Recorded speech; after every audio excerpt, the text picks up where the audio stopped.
Les Vikings.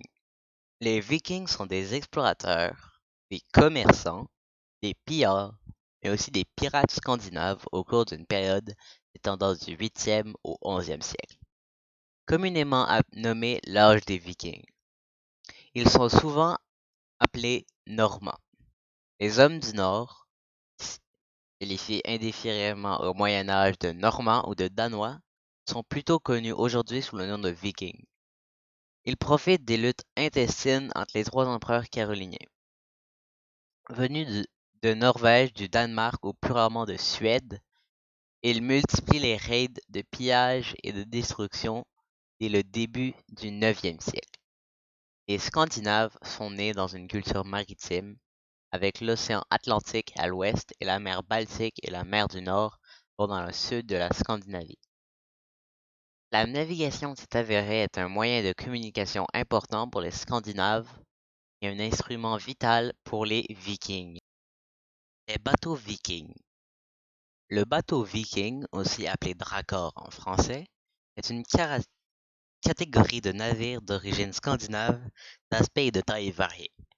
Utilisé pour la conquête ou pour le commerce, sa technique de construction s'est développée au Moyen Âge durant l'âge des Vikings, sur la base de traditions plus anciennes, dans le but de partir en guerre ou de transporter des personnes ou des marchandises. Cette catégorie comprend divers types de bateaux, comme le skate, le sneakja, le bridging, le knarr ou le carve.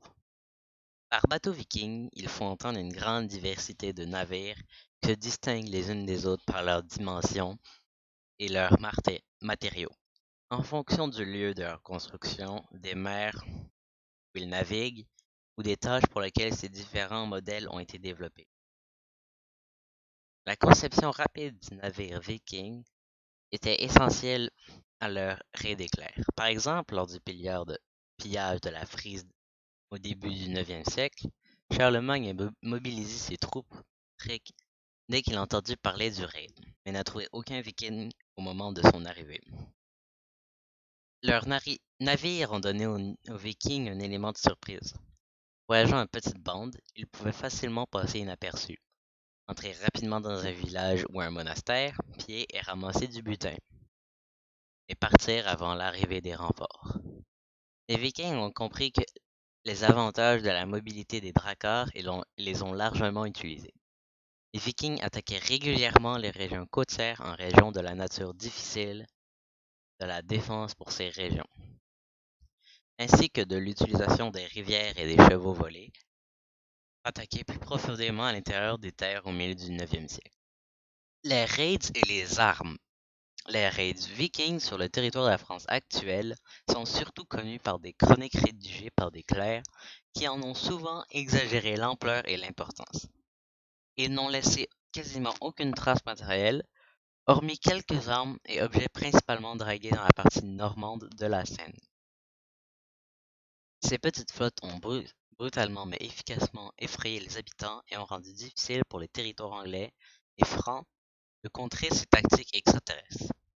Prague compare ces tactiques, celles des soldats des forces spéciales occidentales contemporaines qui attaquent en petites unités avec des objets spécifiques. Plus tard dans les années 860, la formation de la Grande Armée païenne a provoqué un type de guerre plus organisé pour les Vikings. De grandes escouades de pillards se sont regroupées pour attaquer des villes et des cités, débarquant à partir de flottes comprenant des centaines de navires. L'arme la plus courante dans l'arsenal viking était la lance. C'était des armes peu coûteuses et efficaces. Elles pouvaient également être utilisées lors de la chasse. À la fin de l'âge du fer romain, les Scandinaves étaient réputés pour leur préférence et leur prouesse avec la lance légère.